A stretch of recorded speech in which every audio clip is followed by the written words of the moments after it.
De Oftalmología San Diego. Doctor, muchas gracias por esa introducción. Pues usted me ha sido honra con tanto nombramiento, pero realmente yo soy un amigo de todos ustedes y yo me siento pues muy partícipe, como le decía la doctora Londoño, de esta clínica. Pues yo desde que me hice como oftalmólogo, todo lo que he aprendido de las técnicas quirúrgicas y la oftalmología que sé, pues lo he aprendido con ustedes en su institución y realmente tengo un sentimiento de gratitud muy grande y cuando me invitan a dar este tipo de conferencias o cualquiera que sea, pues me alegra mucho el espíritu. Entonces, fundamentalmente esta conferencia, ¿cómo empezó? Pues realmente yo estoy estudiando la especialización en epidemiología en el CES, hice un curso de ética y el curso de ética me hicieron o me pusieron obligatoriamente a presentar una conferencia, entonces me dicen, preséntela sobre el tema que quiera, entonces la hice y esta conferencia la hice unos 4 meses atrás. Ahora le hice algunas actualizaciones, hay algunos conceptos que probablemente ya están desactualizados. Como ustedes bien saben, este es un tema de actualidad que cambia día a día y todo lo que uno presenta ahora, mañana, pues probablemente no es así. Entonces quiero con esto pues hacerles una leve introducción de lo que en mi manera de ver es la parte ética y bioética específicamente de esta pandemia. Y para tal motivo mi conferencia se enfocará en 3 aspectos. El primero de ellos es un enfoque muy general de la parte clínica del COVID, que todos ustedes mejor la conocen que yo. Luego nos introducimos algunos conceptos de epidemiología que son importantes recordarlos y después ya para aterrizar a la parte pues de bioética, que es lo que realmente compete en esta conferencia. Para entonces analizar este tipo de pandemia, me inicio la conferencia con este dilema ético y pongo esta pregunta. ¿Es necesario dejar de vivir por temor a morir? Pienso que esta pandemia nos está acorralando, nos está arrinconando y realmente nos está impidiendo vivir de manera digna como merecemos como seres humanos, con muchas restricciones que ya prácticamente son el día a día de nuestras vidas. Y es importante saber que el virus SARS-CoV-2, que es Severe Acute Respiratory Syndrome, es un coronavirus que es la segunda causa más frecuente de infecciones virales del tracto respiratorio superior, que este coronavirus fue una mutación de una zoonosis de unos murciélagos que al parecer contagiaron el pangolín, que es un animal mamífero que se come frecuentemente en las comidas chinas, y que de ahí infectó al ser humano. Realmente en noviembre, octubre del año pasado se empezaron a ver algunos casos y el doctor Lee Winline, que es un oftalmólogo que ya falleció, que fue el primero en detectar, lo comunicó con sus colegas y lo contagió se contagió a raíz de atender a un paciente el 30 de diciembre en el año 2019 por un glaucoma agudo de ángulo estrecho. Él posteriormente falleció en la primera quincena del mes de enero de este año y la OMS declaró la pandemia el 30 de enero del año 2020 como una causa de una severa enfermedad respiratoria conocida como el COVID-19, es decir, la enfermedad se llama COVID-19 y el virus SARS-CoV-2. Este es un virus RNA, que es diferente, por supuesto, es una bacteria porque requiere toda una estructura molecular y celular para poder replicarse y se une a los receptores de la enzima convertidora, la angiotensina 2, que están principalmente en los alvéolos pulmonares, pero están en otros tejidos, por ejemplo, en la córnea se han detectado a nivel del estroma y en la superficie ocular, más no en el endotelio corneal. Caso por lo cual es discutido si se requieran o no hacer pruebas en tejidos donantes corneales para bancos de ojos. La transmisión, como ustedes todos saben, tiene un periodo de incubación que está entre 12 y 14 días, el promedio más o menos son 5 a 7 días, son pacientes asintomáticos. El contagio persona a persona es muy importante, como es un virus RNA, es un virus pesado que después de 2 metros cae a la superficie y no se transmite más por pólenes o por el medio de transmisión aérea.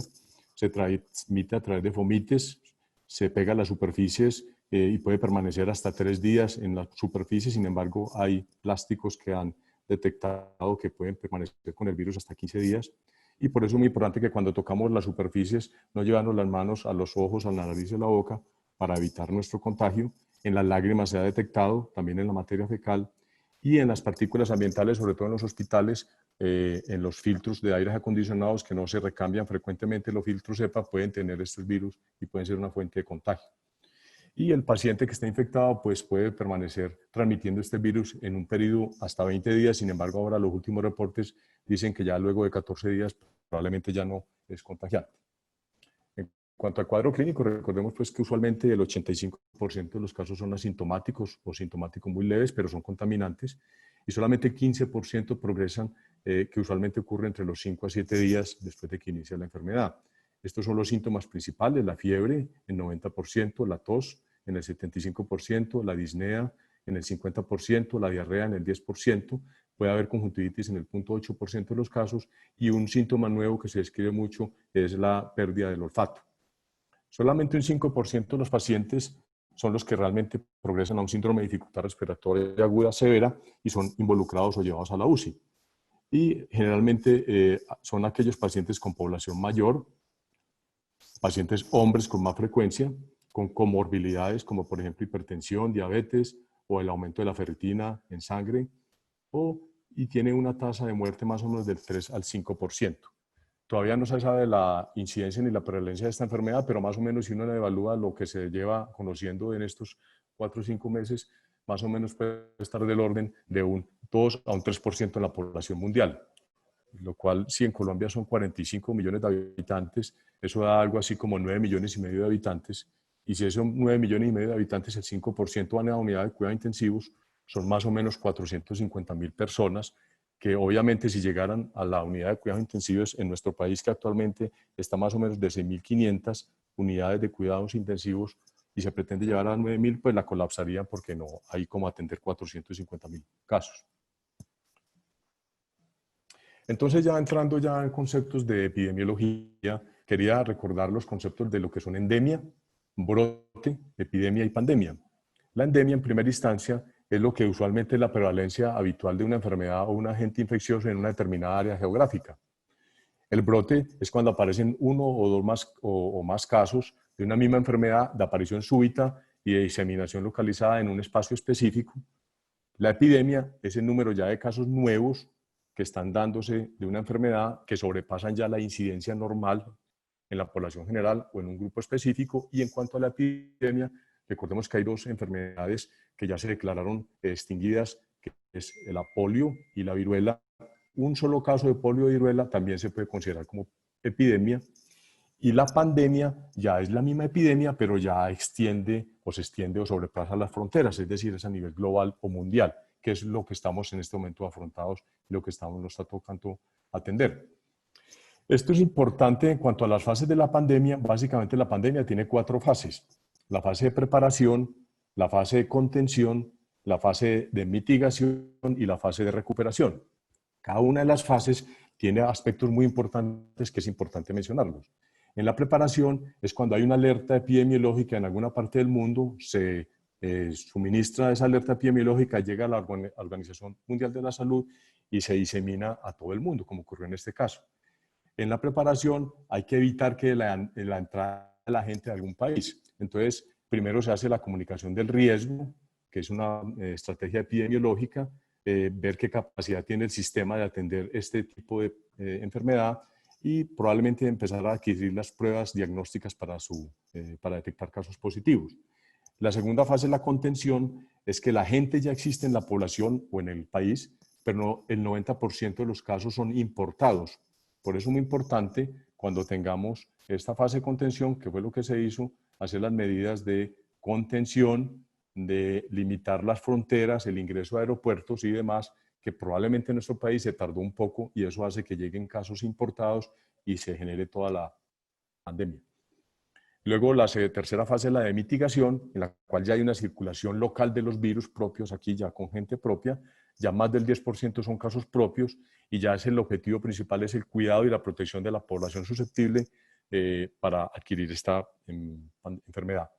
En la tercera fase de mitigamiento es muy importante el confinamiento, que es lo que hizo pues, el gobierno, y muy importante la detección de casos positivos mediante pruebas diagnósticas con una buena sensibilidad y especificidad para poder detectar los casos positivos y hacer un cerco epidemiológico detectando cuáles son los contagios para poder aislarlos.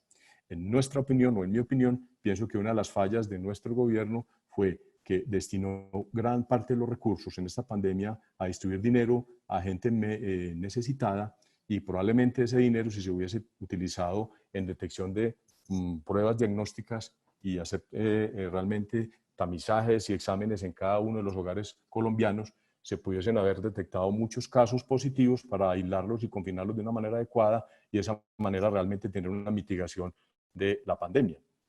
Y la cuarta fase es la recuperación, que básicamente lo que se consigue ya es adquirir la inmunidad, que generalmente puede ser o de rebaño, es decir, cuando ya le dio a una persona la infección, hizo una seroconversión y crea una inmunidad activa, o mediante la aparición de una vacuna que hasta el momento, si bien existen más de 145 vacunas probables que se están en este momento investigando, solamente 4 están en fase 3 y realmente lo de las vacunas todavía pues no sabemos si va a salir y en qué momento, a pesar de que los rusos dicen que para el 10 de agosto ya va a salir una con unas fases de investigación pues muy discutibles por su rapidez.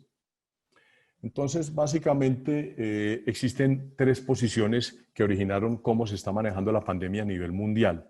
La primera de ellas, como ustedes bien saben, se originó en China, la cual hubo, luego de aparecer esta pandemia, hicieron una restricción total que duró más o menos 2 meses y un confinamiento. Ese tipo de medida produjo una tasa de letalidad, es decir, los muertos por infección del coronavirus sobre los infectados del 4%, un ingreso a la unidad de cuidados intensivos del 2%, y solamente con estas medidas lograron obtener una contención de los contagios nuevos hasta el 50%, es decir, algo sirvió, pero no totalmente. Y ellos esperaban que esos pacientes que tuvieron contenidos en el hogar o en los hospitales crearan una inmunidad activa y que a las 16 semanas ya se pudieran liberar y que de esa manera se controlara la curva epidemiológica. Y para el control de la curva epidemiológica, enseguida lo voy a mencionar, pero este concepto muy importante, el número reproductivo, también llamado índice ROW, también llamado tasa de contagio. Normalmente existen 2 tipos de número reproductivo, el básico, es decir, es la capacidad de que una persona infectada infecte varias personas susceptibles.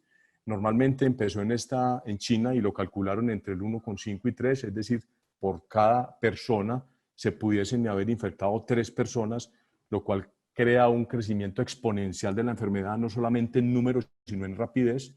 Y el número reproductivo no básico, sino real, es aquel en el cual ya una vez se hagan las medidas de mitigación y contención, va a disminuir ese número reproductivo, y lo ideal para controlar la curva epidemiológica es que el número reproductivo se baje por debajo de 1. Es decir, que ya un paciente o menos de un paciente sea capaz de infectar a otro paciente. Cuando el número reproductivo real se baje por debajo de 1, ya se dice que la pandemia ya está controlada o está ya muy controlada. La otra posición fue la del Reino Unido, la cual también fue interesante porque ellos solamente hicieron confinamiento inicialmente a las personas susceptibles o mayores de 65 años, con unas medidas de autocuidado estrictas, y con ello obtuvieron una tasa de letalidad muy similar a los chinos del 4%, pero un ingreso a la unidad de cuidados intensivos apenas del 0,5%, pretendiendo con eso o logrando con ello un menor colapso de la unidad de cuidados intensivos. Y la otra posición fue la de Suecia, que en Suecia realmente lo que se buscó fue proteger la economía y la libertad ciudadana, por lo cual fueron más liberales, no hicieron las medidas de contención y confinamiento, y buscaron con ello que se obtuviese un aumento rápido de la curva epidemiológica, una caída rápida y una inmunidad de rebaño. Sin embargo, en Suecia, para esta fecha del año del 17 de mayo del 2020, solamente obtuvieron una seroconversión en la población del 7%, y para controlar una pandemia la seroconversión debe ser por lo menos del 25 al 30%. Es decir, la medida de Suecia, por eso lo coloco en rojo, no fue tan eficaz como ellos esperaron. Y si lo comparaban con los países vecinos, Dinamarca, Noruega y Finlandia, los países nórdicos pues tuvieron mucho menores tasas de mortalidad que el país de Suecia con este manejo.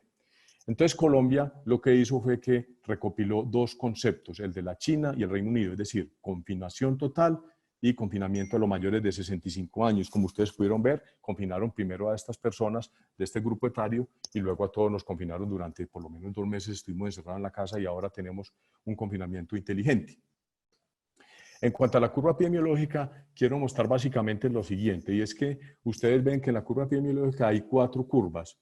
Hay una que está en este momento que es como color púrpura, la otra es color azul, la otra color verde y la color amarillo. Las más importantes son las de color azul y la verde, son los que realmente definen la curva epidemiológica. Y es la comparación de los contagios nuevos, aquí se hace cada semana, comparado con los pacientes recuperados.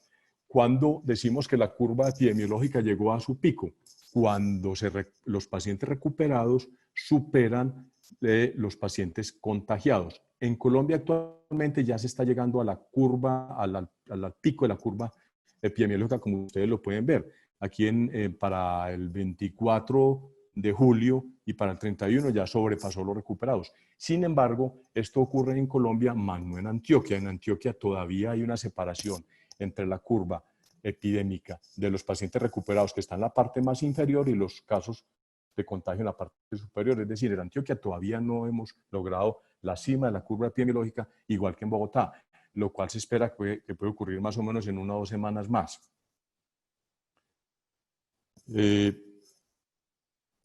En cuanto al número reproductivo real o efectivo, como mencionaba inicialmente, en Medellín actualmente está en el 1.23 y en Colombia está en el 1.15. Como ustedes pueden ver, en Colombia estamos llegando ya casi al nivel de 1, que es lo ideal para controlar la pandemia.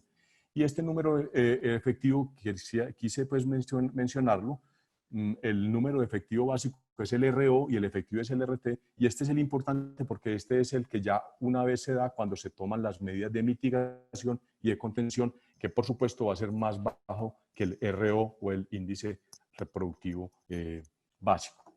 Entonces, estamos en 1.23 en este momento en Medellín, en 1.15 a nivel nacional, pero en otras partes del mundo llegó a ser hasta 8 y hasta 10, como en Italia, por ejemplo. Entonces, realmente aquí, a pesar de nuestras limitaciones, pues me parece que no se han hecho tan mal las cosas para manejar la curva epidémica.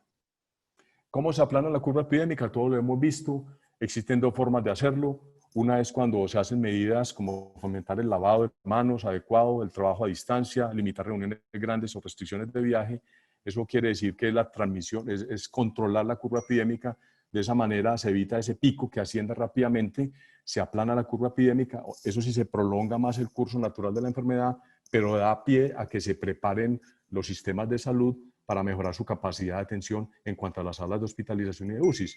Y el otro es que cuando no hay un control, pues hay un pico epidemiológico, una cúspide rápida, una caída rápida, y eso pues conlleva a que se sature de una manera más rápida la capacidad del sistema de salud, y en un país como el nuestro pues no es posible hacer este tipo de curvas como por ejemplo lo pretendió Suecia.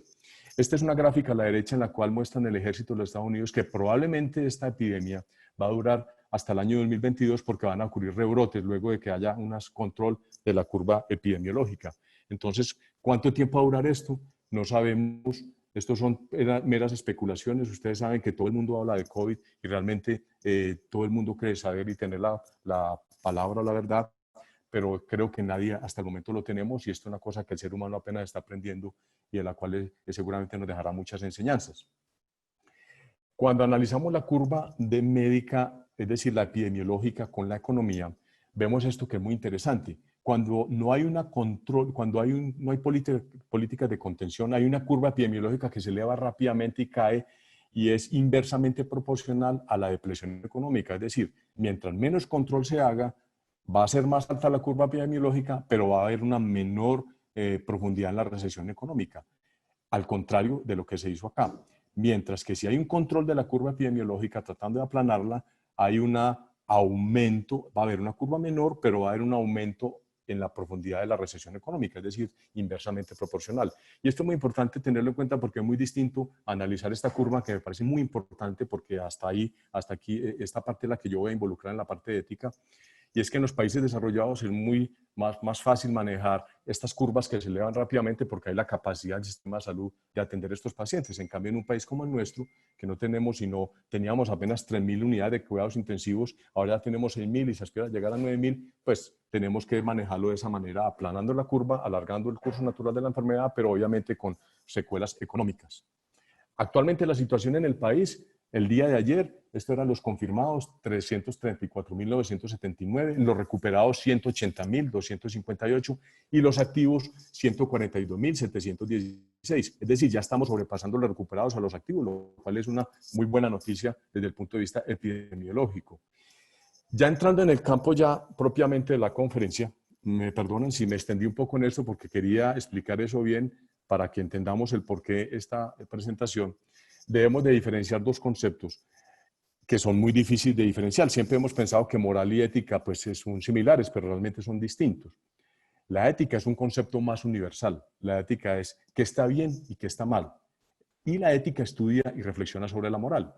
Mientras que la moral viene de normas, principios o costumbres o cultura de un grupo específico en particular.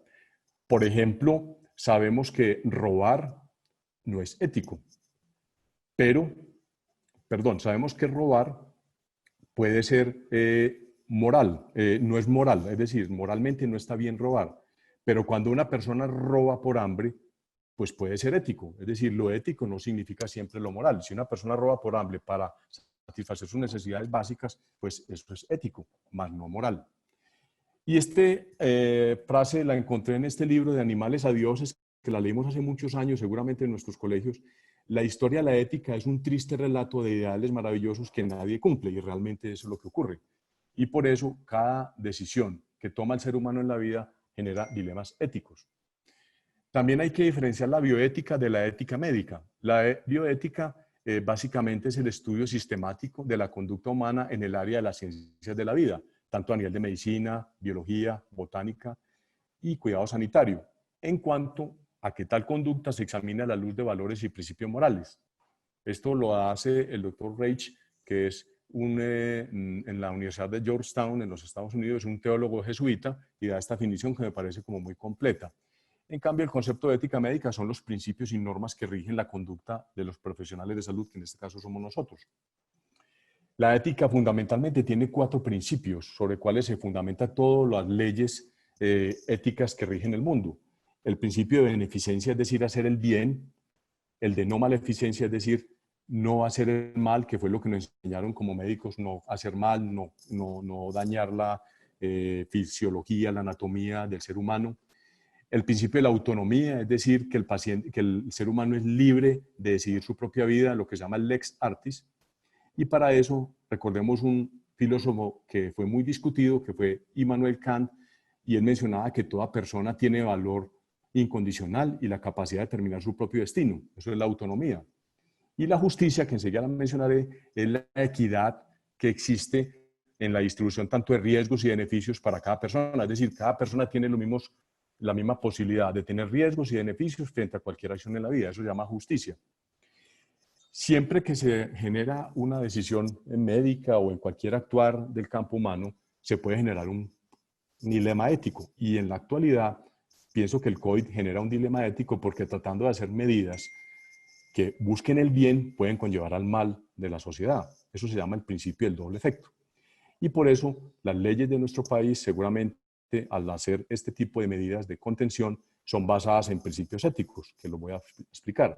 Pero en última instancia, siempre cuando hay un conflicto ético debe primar el bien común sobre el bien particular. Y eso es claro en todas las sociedades. En cuanto a la justicia se llama distributiva y básicamente compete estos parámetros que quiero mencionar uno a uno. Primero, la distribución adecuada de los recursos y prevenir el desborde por agotamiento de los servicios de salud, eso es justicia. Pretender conservar la dignidad humana, el derecho del ser humano a la salud y a ser bien tratado, y la autonomía, sobre todo para nosotros en el paciente, con el manejo del consentimiento informado, en el cual el paciente tiene derecho a ser informado de todos los procedimientos que se le van a hacer. También cuidar el talento humano, que somos nosotros, protegernos para también evitar que no haya quien atienda a los pacientes porque se enfermen los médicos. También respetar el criterio médico y obviamente exigir un nivel de competencia para la atención de nuestros pacientes. Eso también es parte de la justicia distributiva. También la igualdad y la no discriminación en la asignación de recursos, es decir, todos los seres humanos debemos tener una igualdad frente a la utilización de los recursos que nuestro país nos puede proporcionar. El principio de mayor bien también indica priorizar a quienes tienen más probabilidad de sobrevivir, es decir, en una unidad de cuidados intensivos puede llegar el momento, como lo mencionaré, en el cual se puede decidir cuál tiene más probabilidad de sobrevivir y cuál no, y a ese asignar todos los recursos médicos y direccionar todo lo que se pueda para conservar la vida.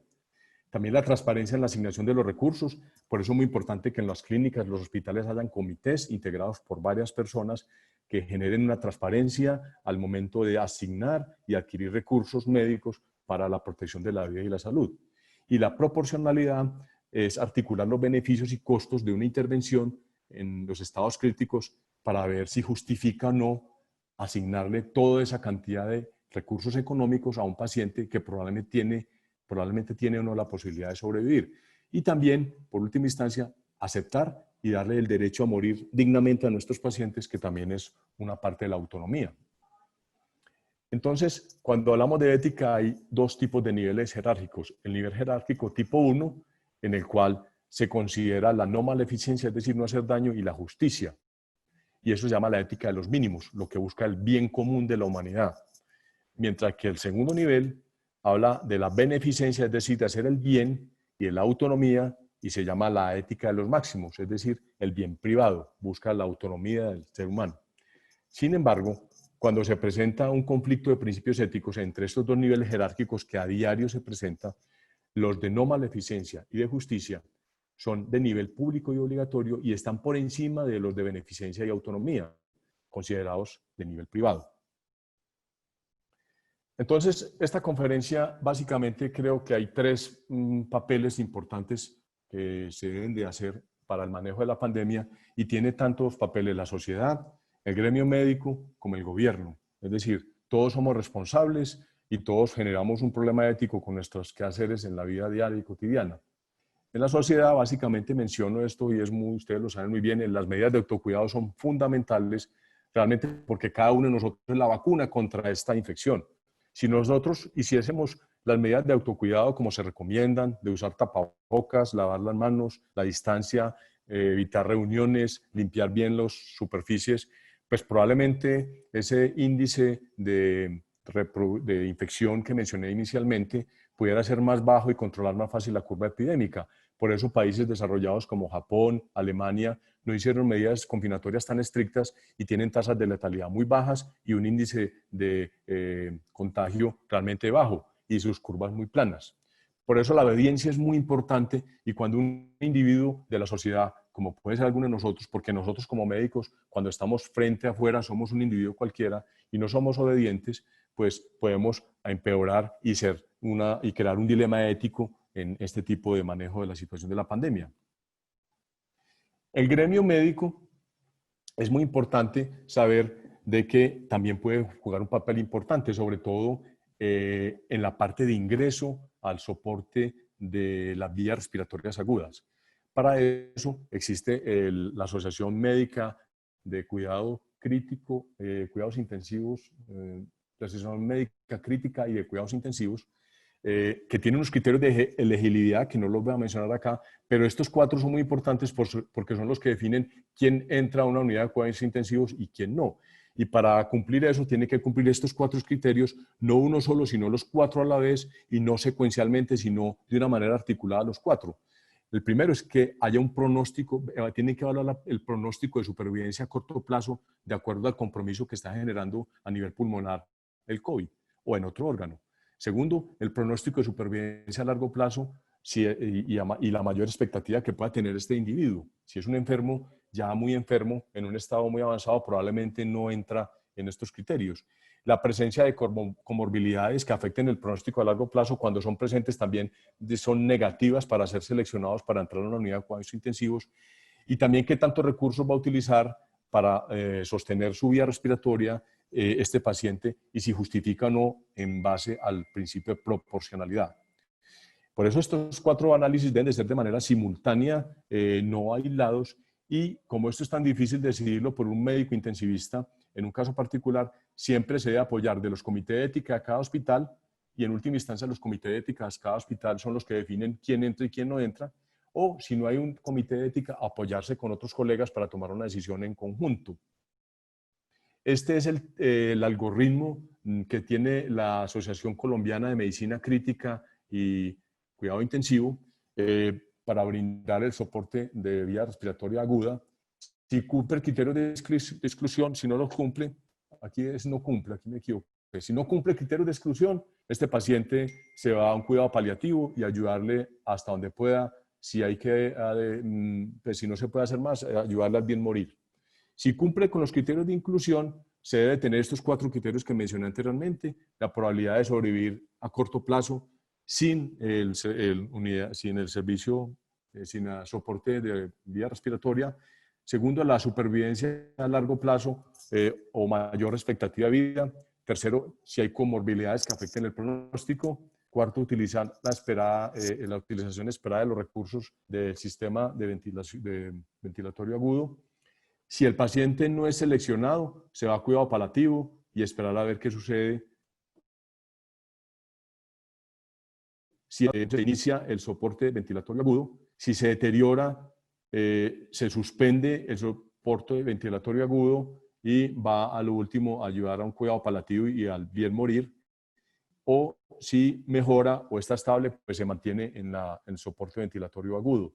Es decir, lo que resume este cuadro es que hay un criterio médico definido, respaldado por la ética y por un comité ético, en el cual define de acuerdo a unos criterios si usted llegara a tener una patología que está severa y está al borde de la muerte, si justifica o no justifica entrarlo a una unidad de cuidados intensivos, y si justifica o no justifica, estando ya en la unidad de cuidados intensivos, mantenerlo. Por eso no quiere decir que el que primero llega, que tenemos 2 enfermos en condiciones muy similares, y este llegó primero y llegó el segundo, el primero va a tener más oportunidad de ser atendido en las UCIs. No es así. Se va a atender el que tenga mejor pronóstico y probabilidad de sobrevida y que tenga menor comorbilidades. Y eso me parece muy importante, y eso me parece, a mi manera de entender, que puede generar dilemas éticos muy graves, y que uno, cuando lo ve en el papel, pues uno dice, pues puede ser así, pero cuando ya son en carne propia, con un familiar de uno, pues realmente uno dice, bueno, aquí seguramente ocurre algo de este tipo, y uno debe entender ese quehacer médico y por qué lo hacen. También ya cuando el paciente ya está en la sala de cuidados intensivos, hay un manejo ético. Y en cuanto a las intervenciones experimentales, estas se pueden realizar si están enmarcadas dentro de un ensayo clínico. Así no estén enmarcadas dentro de un ensayo clínico, si cumple estas siguientes características. Si no existe otra alternativa terapéutica efectiva comprobada y fallaron las alternativas disponibles, se puede utilizar una alternativa médica terapéutica que haya comprobado su eficacia en otros lugares. Que no sea posible iniciar un ensayo clínico inmediatamente, porque sabemos todo bien que un ensayo clínico toma bastante tiempo en hacerlo. Que haya datos disponibles que apoyen de forma preliminar la eficacia y seguridad de la intervención. Por eso no es tema de discusión acá, pero el uso de la cloroquina, de la ivermectina, de la citromicina, todo este tipo de medicamentos, probablemente en otras partes han tenido éxito, pero son a nivel experimental, pero en pacientes como tal, puede que sí, puede que no, entonces es muy discutible su uso.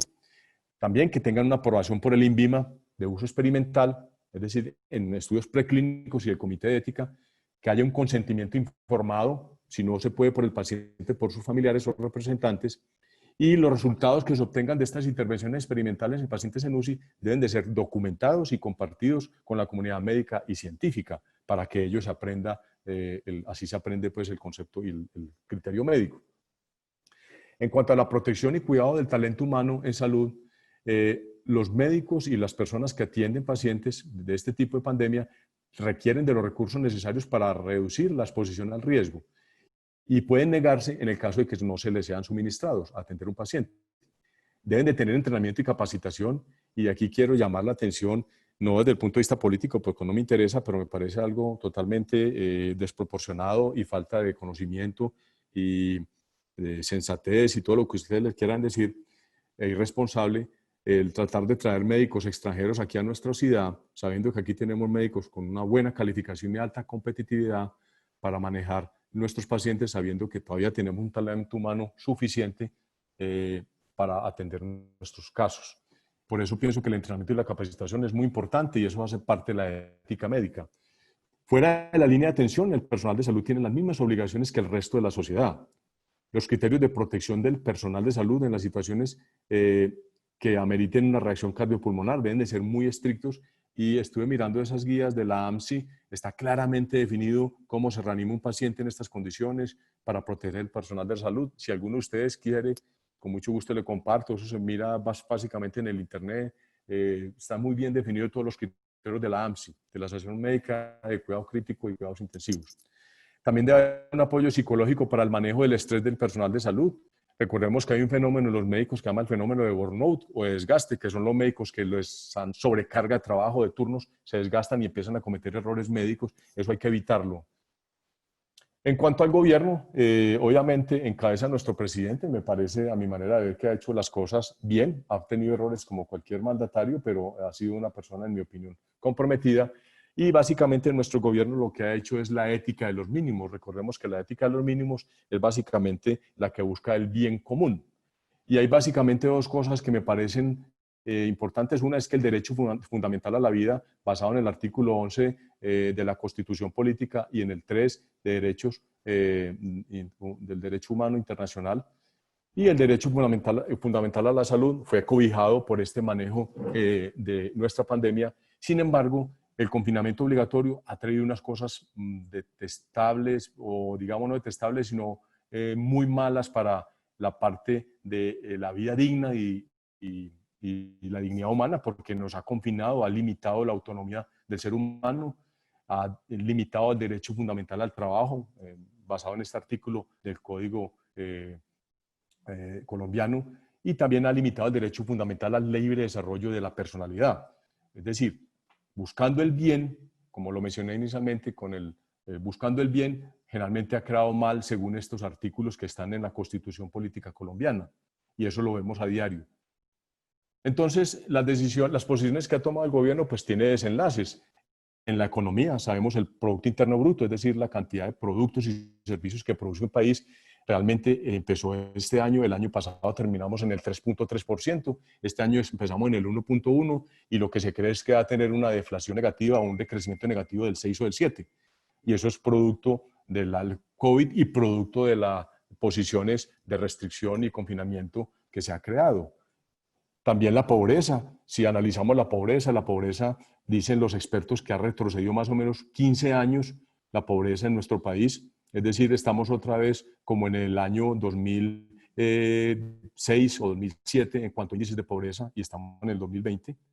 El desempleo actualmente ya supera las cifras porcentuales del 20% en nuestro país. Aquí en Antioquia, en Medellín, tengo entendido que ya está cerca del 21%.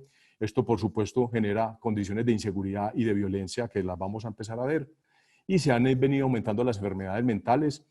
Hay un estudio actual que se está llevando en la Javeriana en la cual de 10 pacientes que interrogaron o que entrevistaron los psicólogos, 7 tienen enfermedades mentales como depresión, bulimia, anorexia, insomnio, que obviamente tanto uniéndolas a las enfermedades metabólicas que se están aumentando, las respiratorias y las cardiovasculares, pues también pueden ser enfermedades que pueden colapsar el sistema de salud. Yo me hago una pregunta y seguramente ahorita la podemos mirar, y es que desde que yo me formé como médico en las unidades de cuidados intensivos, yo nunca he visto una unidad de cuidado intensivo vacía, siempre la he visto llena, en todos los sitios donde fui a entrenarme como médico. No entiendo el por qué ahora pegan un grito diciendo que el 80% ya está colmada, si es que yo siempre que vi, desde mi experiencia, obviamente no son datos sino anecdóticos, siempre vi las unidades llenas de cuidados intensivos, y un hospital si tiene una unidad de cuidados intensivos es para tenerla llena, no es para tenerla vacía, además porque es muy rentable. Entonces es un cuestionamiento que también me hago.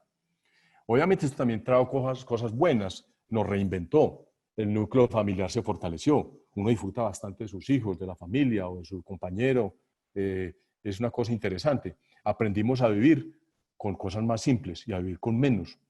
Valoramos ya lo que hemos conseguido hasta ahora. Antes ni nos fijábamos que hemos logrado conseguir una casa, conseguimos el consultorio, un carro. Eso para nosotros era trivial, pues ahora lo valoramos. ¿Por qué? Porque esto nos hace pensar en todo eso. Esto nos hizo hacer un alto en el camino, reestructurarnos, mejorar el autocuidado, nos mejoró mucho la parte de virtualidad. Yo antes no manejaba esta parte de virtualidad, ya la manejo con más fluidez, y a ser más tolerantes como seres humanos. Y para terminar, entonces veo que las medidas gubernamentales que buscan la protección a la vida y la salud fueron bien conducidas, obviamente tratando de alterar el curso natural de la enfermedad, pero van a ocurrir rebrotes, recuerde que probablemente dura hasta el 2022. Obviamente esto lo que hizo en nuestro esquema de manejo en nuestro país fue evitar el colapso del sistema de salud y prepararnos para poder atender estos casos, esperando la inmunización activa, que es todavía una falacia. Pueden ser adecuadas para un país tercermundista, y la educación virtual, por supuesto, ha mejorado bastante, pero todavía falta mucho. Esto, por supuesto, trajo una afectación de la economía que va en detrimento de la calidad de vida de la población, eso es una cosa real, daña al individuo como tal, como persona, y tiene perjuicio también a la persona natural o jurídica.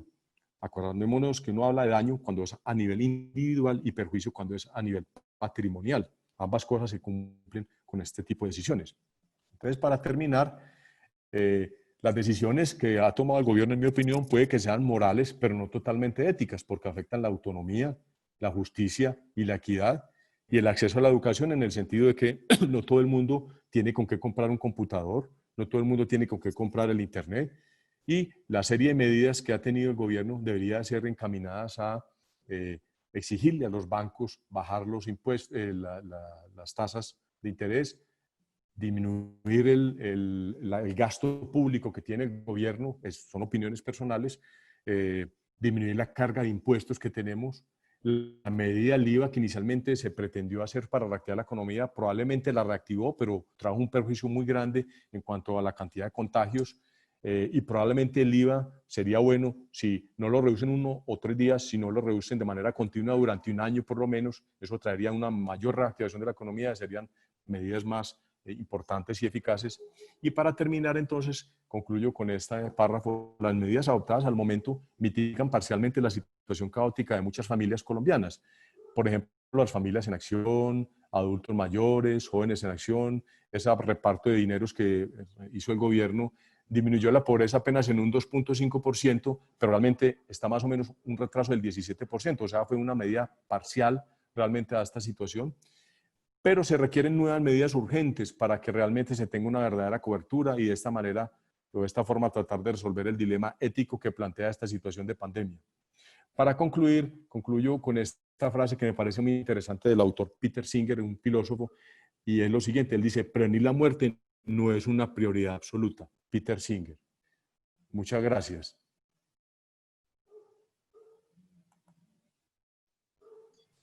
Doctor, buenas noches a todos. Tenemos una pregunta. ¿Sí?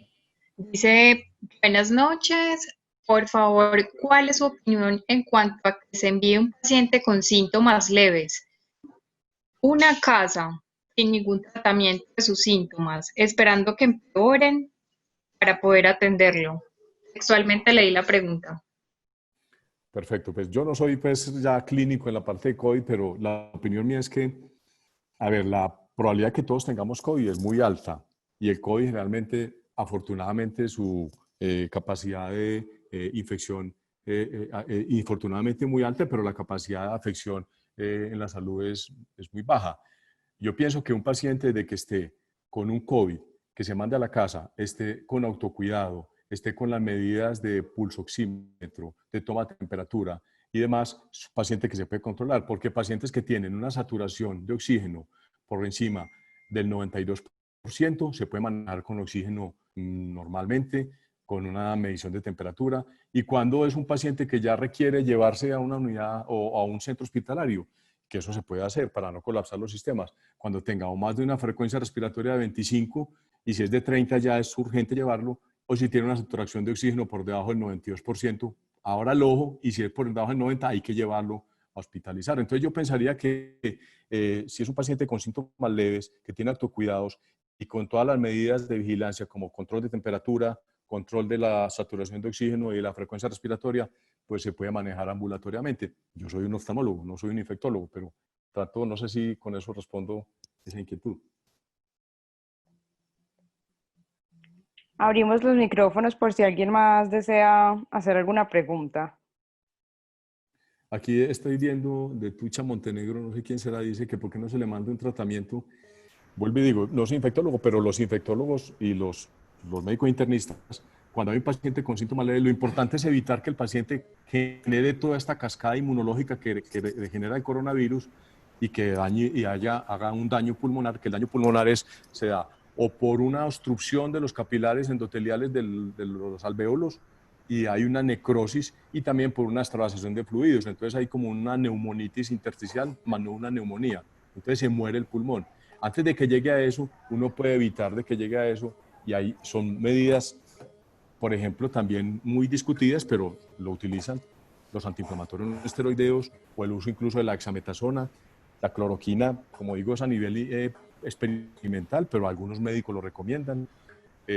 Lo mismo la acitromicina, porque esa neumonitis que causa, hay una sobreinfección ya por patógenos bacterianos y por eso se utiliza la acitromicina. La vitamina D como un mecanismo antiinflamatorio. Es decir, no soy infectólogo, vuelvo y lo digo, pero pienso que cuando un paciente está con síntomas leves y tiene un adecuado manejo por su médico infectólogo, que seguramente va a recomendar ese tipo de tratamientos, pues lo pudiera hacer. Doctor Mejía, yo tengo dos preguntas. Por ejemplo, en el caso de la clínica Soma, donde yo estaba anteriormente, en las unidades de cuidados intensivos, en el comité de ética nos tocó discernir sobre los puntos que usted nos manifestó, ¿cierto? Eso está claro, pero también teníamos que llegar al punto en el que si dos pacientes con iguales características clínicas, para decidir quién de los dos se podía ingresar a la unidad de cuidados intensivos, hasta dónde se pueden llegar a tomar también las decisiones de tipo social. O sea, por ejemplo, allá llegaban pacientes con indigencia, en estado de indigencia, versus una persona que sí tiene cómo ofrecerle pues un desarrollo social pues a la comunidad. Entonces, ¿dónde se puede decidir si conectar a la UCI a una persona por su condición social o no, o si éticamente o si la parte moral puede influir tanto como para conectarlo? Y la otra pregunta, mi doc, es sobre, en su concepto, más o menos este pico epidemiológico que tenemos ahora en la ciudad de Medellín, en el cual estamos pues, llegando, o según el alcalde dice que ya estamos, ya llegamos al pico y que vamos a estar estables unas 2 o 3 semanas y empezar a bajar. ¿Será cierto? O sea, poder contar que de pronto en septiembre la situación esté mejorando pues en el tema del COVID aquí en la ciudad. Perfecto, doctor. En relación a la primera pregunta, pues es una pregunta muy difícil, pero yo creo que la justicia distributiva es muy clara. Es que los individuos no pueden tener distinciones por raza, por condición social, por condición política o religiosa. Es decir, así una persona tenga más posibilidades socialmente y más oportunidades que un indigente, por ejemplo, yo pensaría que esa distinción entre un indigente y un paciente con una condición social más privilegiada no debe ser tomado desde el punto de vista social, sino desde el punto de vista clínico, es decir, con los criterios que existen, de acuerdo a si tiene más o no comorbilidades, qué probabilidades de sobrevida tiene el uno con respecto al otro. Es decir, pensaría yo que sería la forma más ética de manejar ese abordaje. Sin embargo, es una pregunta muy difícil, por eso existen los comités de ética médicas en los cuales un grupo de personas comparten y consensan una opinión para hacerla más ética, porque es difícil. Y en relación a la segunda inquietud, ¿cuál era? Que se me olvidó. Sí, Doc, ¿cómo consideras que de pronto, cuándo estaremos pasando el pico Ok, epidemiológico? perfecto, sí. Sí, Sí. señor. Yo pensaría que, vuelvo y te digo, como le dije en la conferencia, esto realmente todos sabemos y no sabemos a la vez. Lo que yo veo en las curvas a medida que vamos evaluando es que ya la curva de recuperados ya está acercándose en Medellín, incluso ya está muy cerca. Cuando sobrepase y cuando empiecen a los epidemiólogos a reportar el índice de contagio por debajo o ya muy cerca al 1, por ejemplo en Colombia está en 1,13 y en Medellín 1,23, si llegamos a que ese índice esté ya muy cerca al 1, por debajo de 1, ya podemos decir ya podemos estar tranquilos. La verdad no sé en cuánto tiempo, pero esperaría yo por ahí en unas 2 semanas todavía se puede estar dando esto.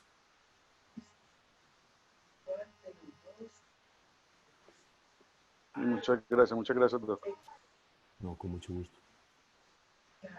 No sé si hay más preguntas, espero que les haya gustado, no sé si fui claro o quiere que les explique alguna otra cosa.